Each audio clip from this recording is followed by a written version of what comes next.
morning. It's Thursday, December 5th. And the red wave that was supposed to come in November, with the Republicans taking charge of our government, failed. And now we are looking at the consequences of that failure.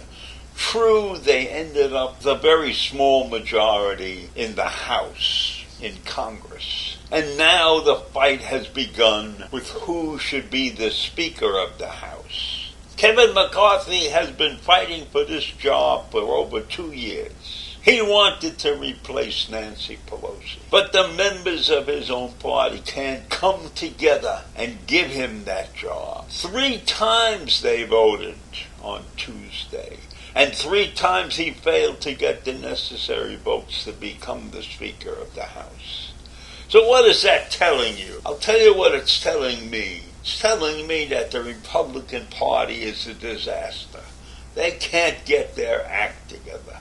They have people who are so far to the right that they can't move an inch or so to the left in order to create a government that is going to work smoothly and take care of this country. No, they are upset. They are obsessed also. Beyond upset, they are obsessed with taking over and shutting down everything that the Democrats have tried to do over the last 2 years. Particularly licking their lips to get their chance to investigate some Democrats over something that really is unimportant. Maybe Hunter Biden's laptop or something like that. Just to get back at the Democrats for having the nerve to have a special J6 committee. Is that the way to run a government? Tit for tat? Instead of coming together to save this country? To punish the Democrats who had the nerve to come out against Donald Trump. So I'm telling you, is this the way a great nation, a democracy operates? No. We are supposed to come together and solve our problems. And do we have problems in this country? You bet we do. And Kevin McCarthy spent months working hard to show the rest of the Republicans that he could be the leader of this group that was going to take over and turn this country upside down. But he has failed. 3 times they voted against him. 20 members, not a half a dozen, 20 members of his congressional group, 20 members of the Republican Party voted against McCarthy. And who did they vote for? They voted for Jim Jordan, the madman from Ohio, right?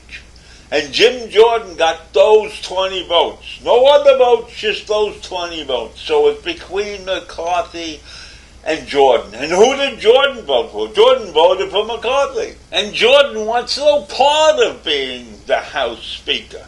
He wants to be the chairman of the Judiciary Committee because he wants to run all these investigations against the Democrats and against everything they stand for. So we are looking at a Congress, at a Republican part of Congress that's in total disarray. The Democrats, meanwhile, came together unanimously and voted for Hakeem Jeffries. And Hakeem Jeffries won in a landslide. So the Democrats are ready to go to work. They have a party leader, they're ready to go to work. But are the Republicans ready to go to work? No. No, they're so busy getting even. When we have so much work to do, they have to spend time getting even. It's been 100 years since this happened in Congress. Since they went to 3 votes and they couldn't come up with a speaker. And McCarthy is not prepared to drop out. He's going to hang in there and fight for his life. This is what he's been fighting for the last 2 years. And obviously, he has failed to convince his whole party that he's the man to lead them. You would think that in all of this time that he could have come to grips with those who were far to the right of him. And yes, there are probably some new faces who were elected and he didn't know those people really well. But still, he should have built a cadre of people to support him.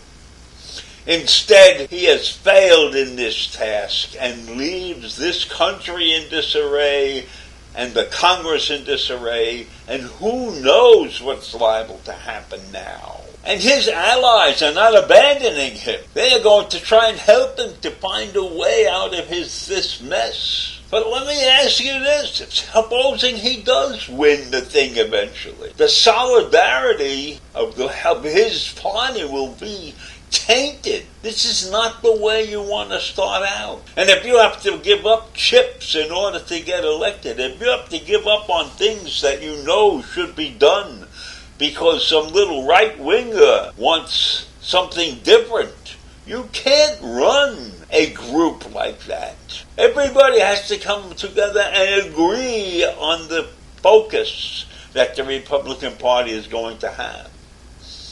And right now the focus is split, I don't know how many different ways. The right wing, the extreme right wing, wants stuff. Those in the center are not really ready to give them what they want. Is this it? This is a terrible situation. And listen to what Patrick McHenry said. McHenry is a McCarthy emissary. And he said there needs to be a clear understanding about the offers that are being made to these holdouts.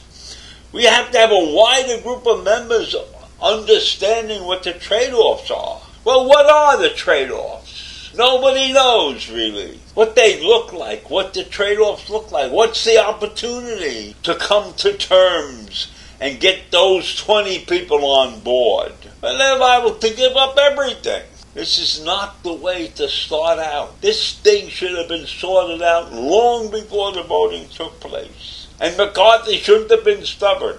He should have said, if I can't get what I want, I don't want to be the chief. I don't want to be the speaker.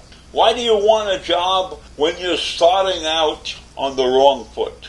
That's not very smart. That tells me that these people don't know how to run a business or a Congress or anything else. And so we are left with a pile of shit. And this country is in bad shape because of people like McCarthy and Jordan. Yeah, and yes, there are a few Democrats that need to be cited for things, but at least they have come together and are working together and are not causing this flux in the country right now.